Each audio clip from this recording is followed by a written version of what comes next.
Well, good morning and welcome once again to Elevenses. I'm Kevin Williams of Survival Skills Rider Training, and you're with me for the next 30 minutes or so as I take you through some news, views, and a look at the Zero S. Actually, I've reprising my review of the bike that I wrote a couple of years ago. Yeah, welcome to today's show. It's Wednesday, it's the 6th of October. It's a lovely sunny day here in London. Not a cloud in the sky at the moment. A little bit chilly out there, but pretty damn good. Oh, I seem to have frozen. What's happening here?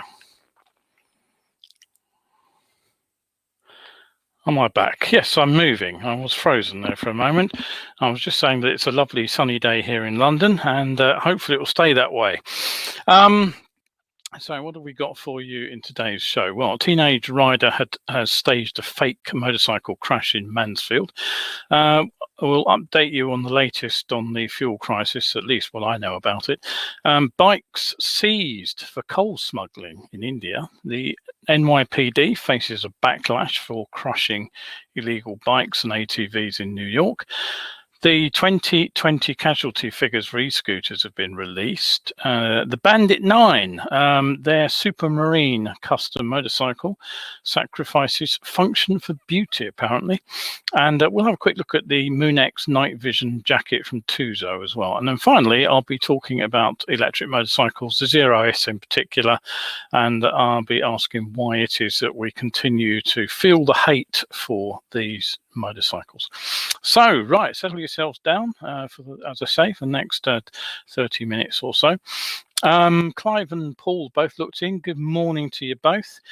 First thing I want to do is just add a quick reminder that the latest in my series of, why am I not getting that coming up? What's going on here this morning? Frozen again.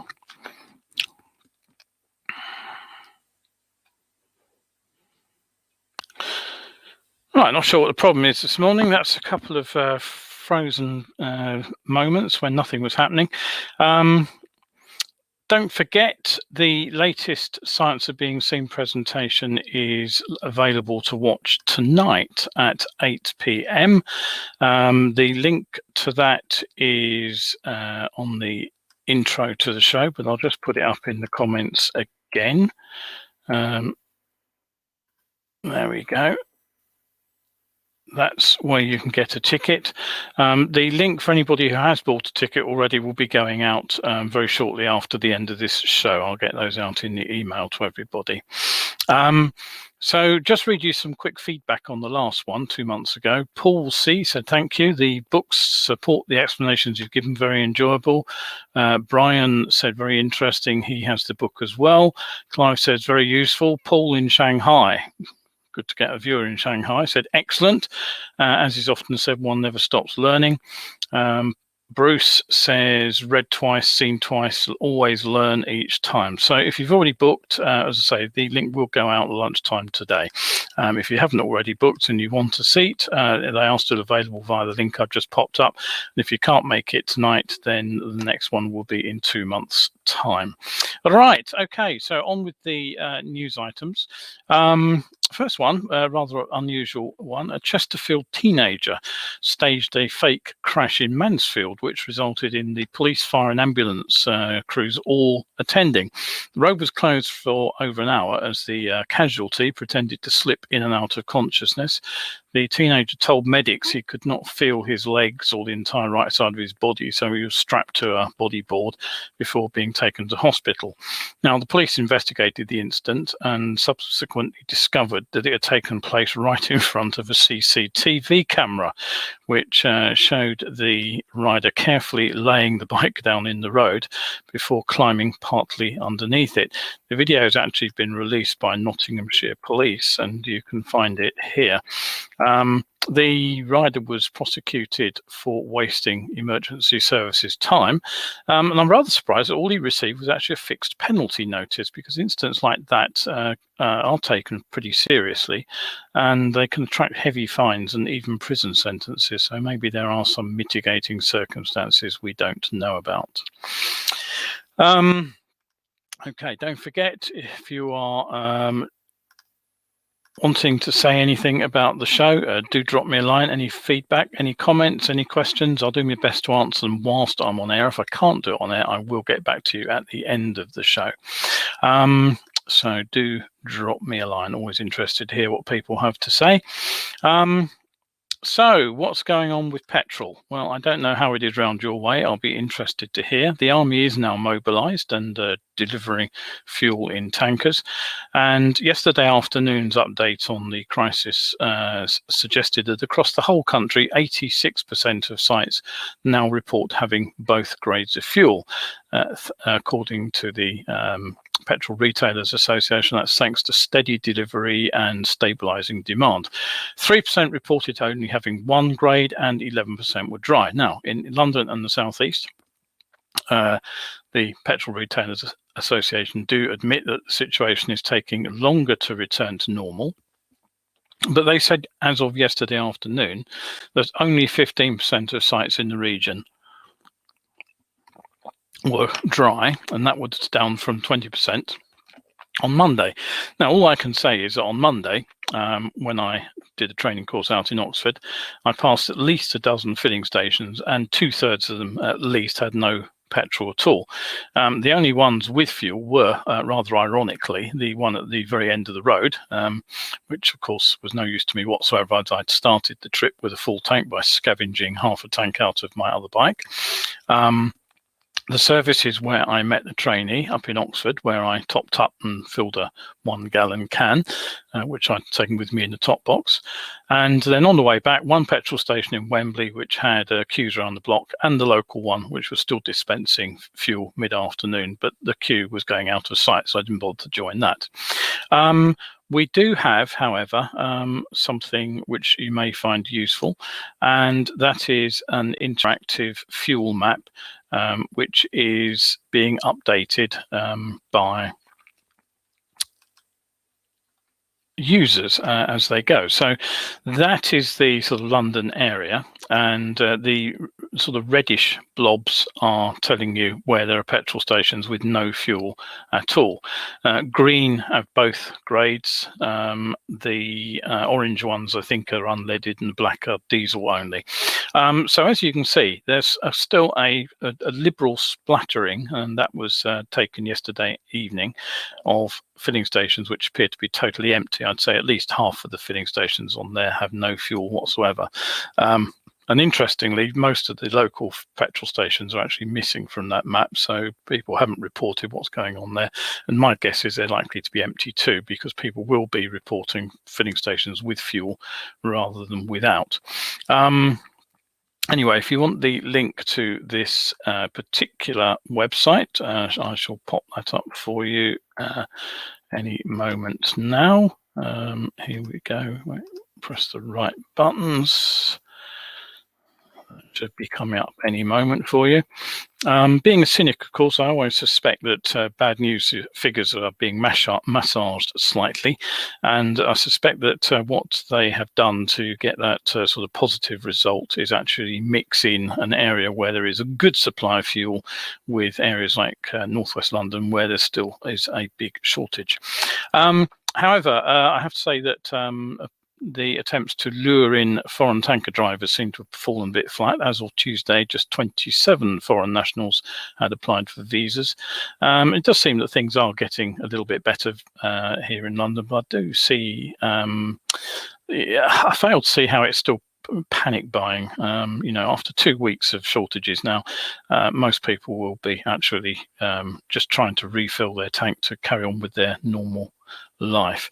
Now, if you think carrying a can of fuel around on the bike is a bit out there, how about this story from India, where Gandhinagar police continued what is described as an anti-coal smuggling drive. And on Sunday morning, they seized 11 motorbikes loaded with 40 bags of illegal coal, more than 2 tons of coal, that is. And they arrested one person. Between 10 and 12 of the coal smugglers managed to escape. The coal comes from abandoned mines in Govindpur, and I assume that the reason the coal is banned is because India is desperately trying to clean up its polluted air. Talking of seizing bikes, the NYPD are facing something of a backlash because they staged a photo shoot just the other day of the mayor actually crushing a load of bikes. So let's just pop that picture up. There we go. This was taken on Staten Island, and these are illegal ATVs and motorbikes, and there were several hundred apparently crushed in this photo opportunity. "We're not playing games," Mayor Bill de Blasio said after the police department has launched a crackdown in the wake of 8 reported deaths so far this year involving these illegal vehicles. It seems their use has proliferated since the start of the pandemic, and officials have claimed they've also been used in shooting incidents. Earlier this year, the NYPD actually offered an additional reward to help officers seize more bikes, a $100 bounty for every vehicle. Last year, the NYPD crushed approximately 500 bikes. They say they're on track to confiscate and crush up to 3,000 by the end of this year. Not everybody's in favour of this, of course, not least the riders whose bikes are being seized. Civil rights lawyer Ron Kuby said the confiscation and destruction of property is an abuse of power done specifically to target a particular population.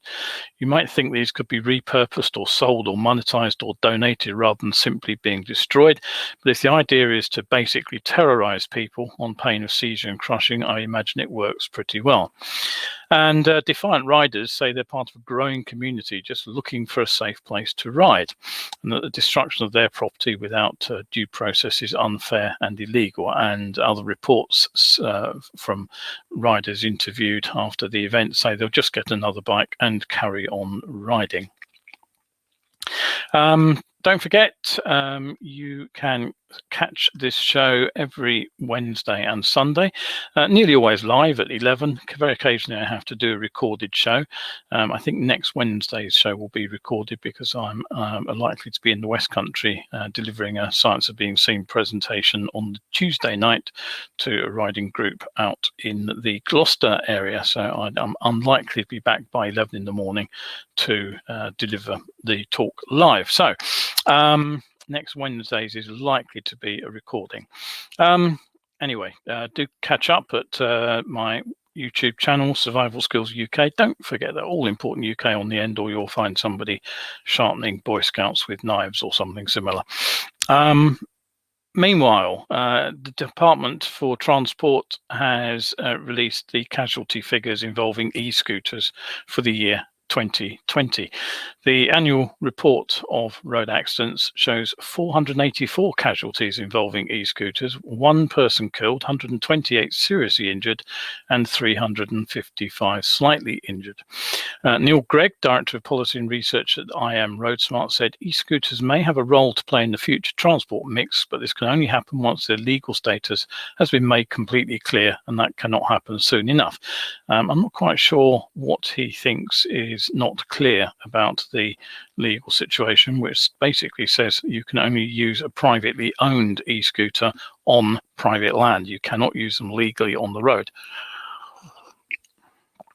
As you probably know, the legal ones that you can use on the road are the rental ones, and trials began back in July 2020. The decision was made to bring the trials forward in the light of COVID-19 and social distancing regulations, which was in response to the fact that people needed to get around without resorting to buses and trains wherever possible. However, the results of these pilot schemes aren't due till 2022, March that year, and then it will take time for the report to be published. So probably waiting at least another 9 months or so before we know how the e-scooters have fared, the rental ones at least. Okay, now feast your eyes on this particular motorcycle. If I can get the picture up, that's the wrong picture, hang on, we'll get there in a moment. There it is, coming to you now. The blurb that goes with this says, "Every edge is made with intent, every surface absolute." And at the highest level of custom motorcycles, function is a sacrifice for beauty. So that's so says Design House Bandit 9. And that is their new model. It's called the Supermarine, and the body shape references the graceful lines of leaping modular arrays. Well, hey ho. If that's beauty, it's certainly lacking function. I'm not sure that you'd actually want to ride 100 miles on this, given the combination of low bars, the sort of forward footrests, and no seat worth mentioning. The in-house team at Bandit 9 include aerospace robotics, mechatronics, and chemical engineers, and they have applied the fundamentals of building a spacecraft into this Supermarine motorcycle. Frankly, they don't seem to have seen the irony that claiming that they're using spacecraft technology when spacecraft are a field where beauty is very much sacrificed for function. So, influencing design there just seems to be a bit of press blurb. The other thing they said is that they've created a motorcycle impervious to environments. Funny thing is, I do take my bike out in the rain, so the only thing I can think is that the manta-like shape is designed to go underwater James Bond style, but hey ho, what do I know? It's a 10-year anniversary model for the studio. It's powered by a Triumph twin engine. The chassis is made of 7075 aluminium alloy, which they say is typically used in making missiles. And apparently the inspiration for the chassis is from coral reefs. So the weird thing is, actually, I do rather like the lines.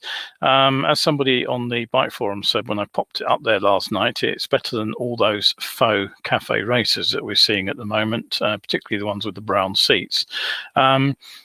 Having said that, I don't think we'll be looking at that motorcycle in 80 years' time and wondering at its lines in the same way as the original Supermarine, the iconic Spitfire, of course. And we have to say that plane certainly didn't sacrifice function for beauty. It just happened to embody beauty and be functional at the same time. Right, so don't forget, if you enjoy the show, you can consider supporting me over on my Ko-fi page. I do have something approaching 600 articles over there, which the cost of a coffee will give you access to, and there's more content in the regular supporters section too. So pop over there, there's free content to read, just to see whether you'd like it or not, and any cuppers gratefully received. Right, who've we got saying things? Terry Leach said that Camelback are bringing out fuel bladders so bikers can safely extend their fuel range. Not heard that one, Terry. I'll try and look into that. Andy Farhall says a fugly bike. Well, everybody has slightly different views on things. I mean, it certainly looks very, very different indeed. As I say, I actually quite like the swoopy lines, but I'm not sure how practical it will be on the road. And Terry Leach said the stricter definition of e-scooters may help decide if they can be used on footpaths and cycleways. Well, as I say, in the UK, the rule is very straightforward. If you bought it privately, it's not legal. It's as simple as that. Right, okay. Now, as I've just mentioned, I will be running my Science of Being Seen presentation. And one of the things I will talk about tonight is how reflective material can be used. One of the problems is that although it picks up headlights on main beam and you can see reflective material a mile away, it's not actually much use when you're a mile away. And one of the other problems is that stripes and patches of reflective material aren't a lot of use because they don't produce any kind of coherent shape to tell somebody what they're looking at. You look at the majority of motorcycle clothing and the little darts or patches or stripes of reflective material, they're effectively useless. So it's to create this full shape that I talk about the need to use a full-sleeved high-vis jacket in daytime. But until very recently, there had not actually been any similar products around for nighttime use. So I think it was probably about 3 or 4 years ago that I first saw the first what have become known as ghost jackets, where the entire jacket is coated with reflective material. Now, obviously, they stand out very well on main beam when you're a long way away, but the interesting thing is the entire jacket kind of glows, hence the ghost jacket name, under street lighting. when you wouldn't find ordinary reflective material to be particularly effective. So I've been recommending these for use at night, particularly for riding in urban environments. Now, the original Ghost jackets were aimed at runners and cyclists, but the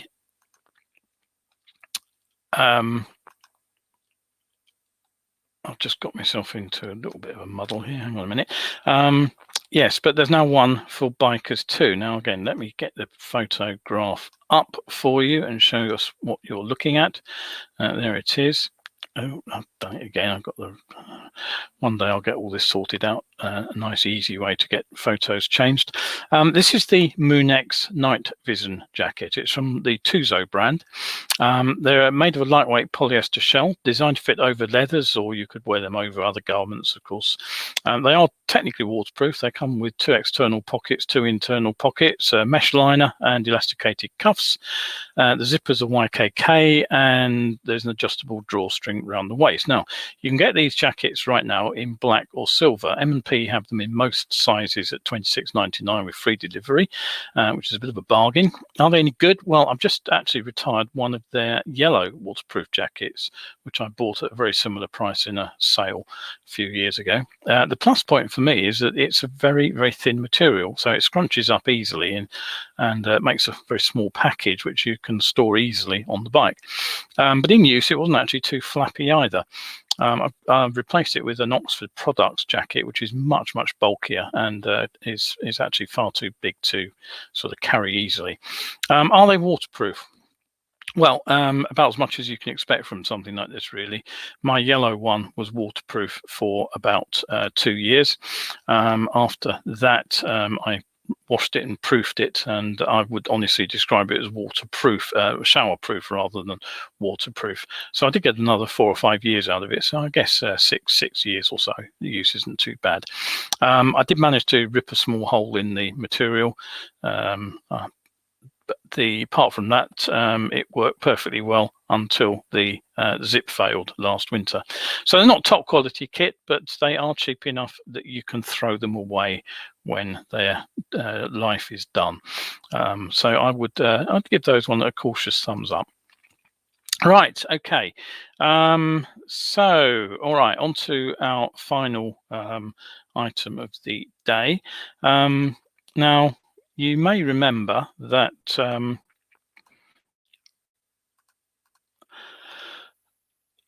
I was struggling, as I said, to find fuel for my Monday training course in the petrol desert here in London. I did make it to Oxford and back again, but it was a bit ironic, really, that one of the bikes that whirred past us, we were stopped at the side of the road having a chat, was a 0S. Now, if you were with me on Sunday, you'll recall that one of the reports that I mentioned was a 5,000-mile circumnavigation of the UK by former motorcycle racer Kurt Langen.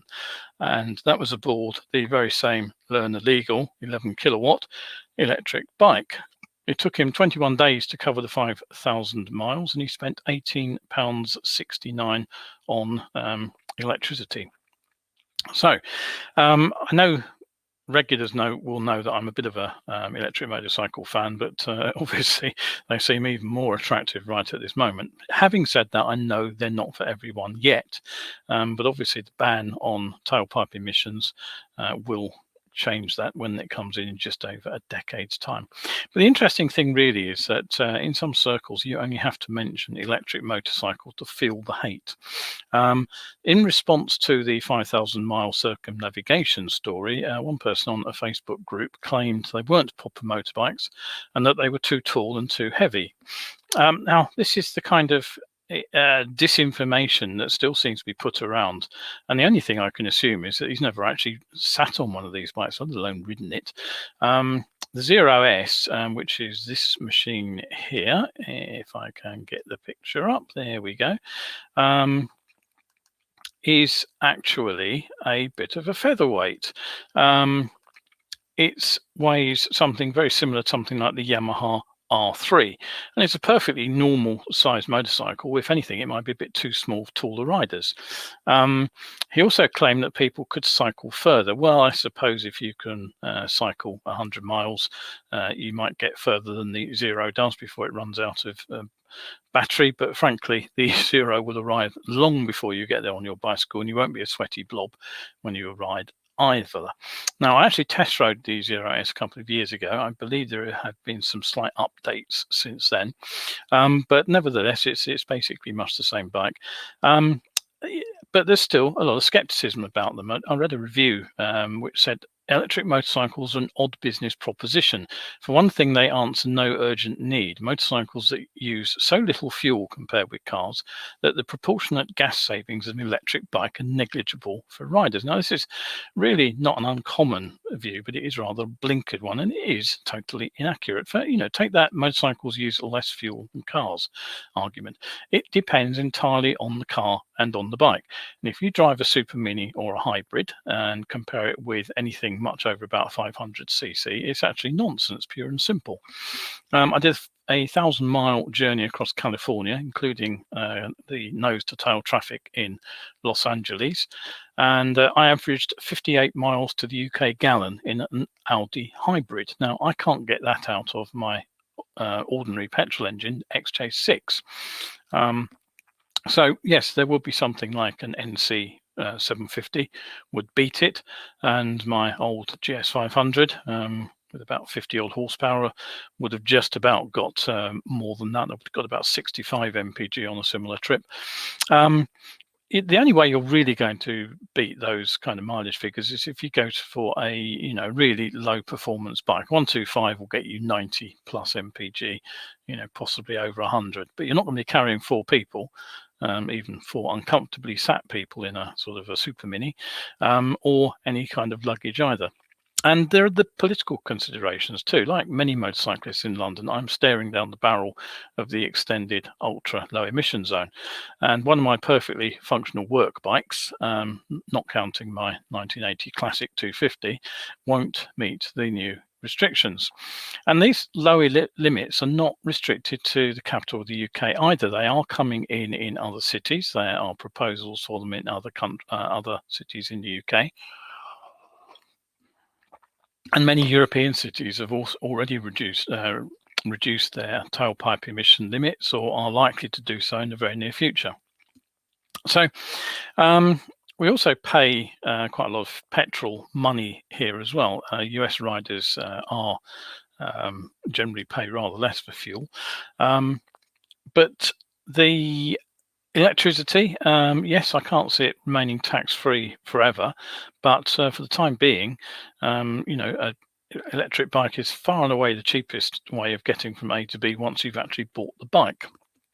So the further you ride every year, the more you actually save in terms of fuel. Now, I do a fair amount of miles, definitely more than average because of my day job, and that means a higher annual fuel bill. So that is, those are 2 compelling reasons to look at electric motorcycles: the ULEZ congestion zone, emission zone, and the fuel bill. So what are the negatives then? Well, most of us would immediately think of cost, range, and weight. Well, I've already dealt with the weight.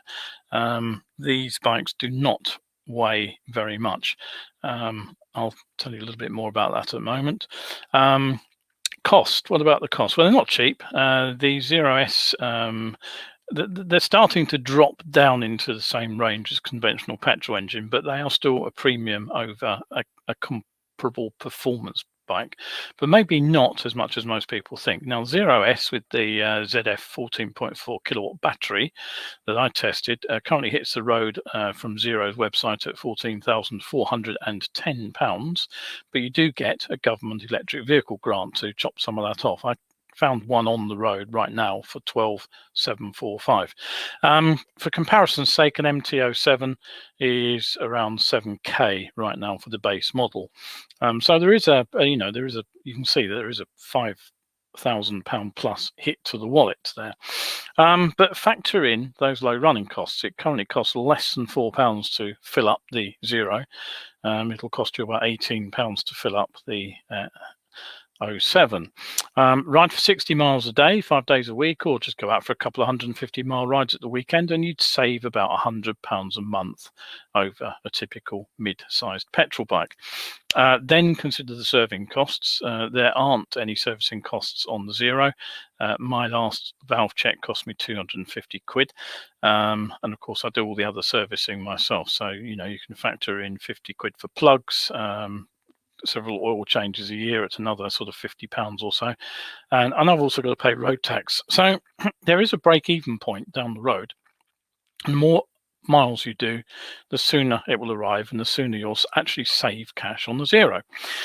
So what about range? Is it a real limitation? Well, Zero claim that the Zero S is their furthest traveling motor cycle and the longest range production bike on Earth. I don't know if they're still claiming that, but that was certainly the claim at the time I rode it. I didn't get a long enough ride in to give you more than a guesstimate as to the range, but watching the fuel gauge sinking and doing some quick mental calculations, I worked out that my mixed riding excursion, which was some slow urban traffic, stop-start stuff, and then faster riding out on some 50, 60 roads, I would have got around about 130 to 140 miles before I emptied the 12.4 kilowatt hour tank completely.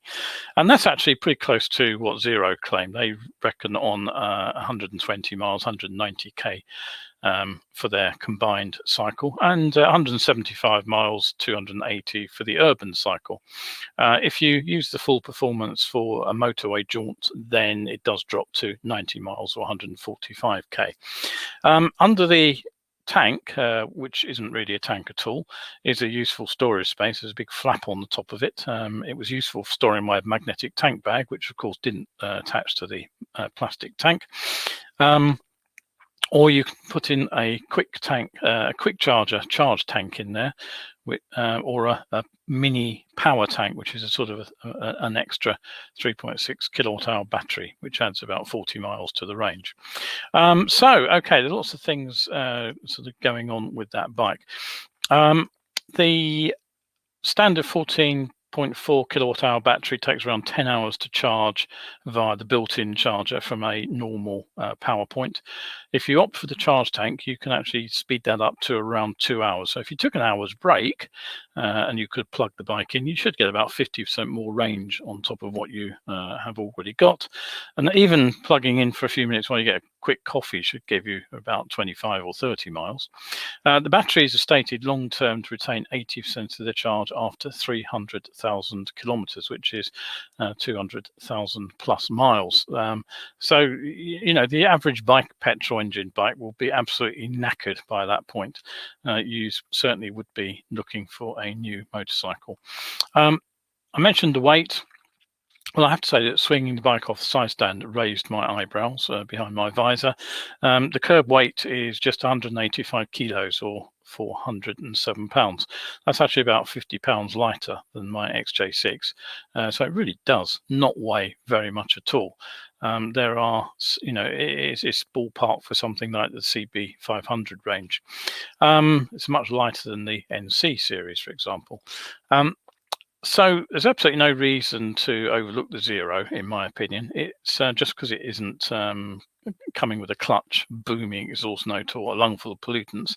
It most definitely is a proper motorcycle. Now, in eco mode, using my seat of the pants dyno, I guess straight line performance is equivalent to something like Yamaha's R3. So acceleration away from the lights is modest by big bike standards, but it's more than quick enough to deal with London traffic. Switching to sport mode, you obviously cut into the machine's range, but it does actually unleash some surprising acceleration. Now remember, with an electric motor, 100% torque is available off a standstill. So I was anticipating a solid push off the line, but even so, I was surprised just how hard it does move. Rather bizarrely, the bike is actually learner legal because although you get spec figures of 110 Newton meters of torque and 60 horsepower, they're a bit meaningless because the ICE bike has a gearbox and the bike is rather oddly rated at 11 kilowatts, which makes it, as I say, learner legal. Now, why do you not need a gearbox on these? Well, basically, it's because the motor is direct drive to the rear wheel, and you get all the acceleration from 0 revs, as I said. So it's like imagining you riding a standard geared bike, but in a constantly low gear, rather than sitting there with a high gear and the engine sort of ticking over underneath you. You've got to keep it revving with a low gear. So with the 0, basically, it's just as if you're in low gear all the time. You just twist and go. It really does go that. It really is that simple. There are bikes that accelerate a lot faster, of course, but you'll have to use lower gears. Now, getting back on my XJ6, which is a 70-odd horsepower motor and a quite a low down grunt for a 6-cylinder motorcycle. A 600cc 4-cylinder motorcycle. And what I found was I had to be in second gear at about 30 miles an hour to get the same twist and go effect. So that's what I mean by having to keep a conventional bike in a much lower gear. Didn't get to test the top speed, but 60-ish came up pretty quickly. It's claimed to be just the wrong side of 90 miles an hour, so it doesn't hang about. Couldn't really push the bike too hard around the bends, but it did flick easily left and right, largely due to the lack of weight. The suspension's fairly firm, but moved well over the bigger bumps. It might have got a little bit twitchy if I was really pushing it, but for normal riding, it would be fine. If there were any comments about it, it feels a bit front-endy. You feel it seem like you're sitting right over the front wheel. It's a bit reminiscent of the old Monster 600, actually, and the bars are a bit like the Monster, a bit too straight and a bit too flat. Switch gear didn't feel particularly well made. It was a little bit Mickey Mouse. The throttle's a bit long action as well. You need a double twist to get it fully open, and I have to say the pillion accommodation's a little bit sparse. Regenerative braking slows the bike like being in an intermediate gear on a conventional engine, and if you do need additional stopping power, you've got some disc brakes there, which work perfectly fine. Anything else? The digital display is easy to ride. You can cycle through eco, sport and custom modes via a button. Custom modes programmable via a phone app, and you can configure top speed, power, torque, and how much energy you regenerate under deceleration. And it also allows you to view the bike's performance, basically, and you've got a cell phone charger under the seat. Drawbacks: we don't get a fared version, which is a major issue for me. Maybe fine in California, where the parent company lives, but frankly, I would want some kind of streamlining. It would also help improve the range as well as keep the rain off. Niggles aside, I can't honestly say that bike doesn't look like a proper motorcycle to me. They had the decade-old 0 on the display next to the test bikes, and that really did look like a garage-built Bitzer. So the modern machines really have come on. They do look smooth and integrated, and the SR I think is even prettier. So yeah, you may not like the looks too much. There is a bit of a slabby bit under where the tank would be, which is the battery box and motor. But really, there's some serious performance under there. You just have to make your own broom noiises as you go. So right, that's it from today's show. Don't forget, please comment, like, and share these videos if you found them interesting. Do send them off to Biking Family and Biking Buddies. And we've had Clive looks in and said, can you remind me the name of the ghost jacket? Yes, it's from Tuzo. You can find it on the M&P website. And it's called, he says, scrolling back, the Moonex Night Vision jacket, and it comes in a black or a silver color. Sue has also looked in and said, just catching the middle of the show in her break, and we'll catch up properly later. Right, well, that's it for today, as I say.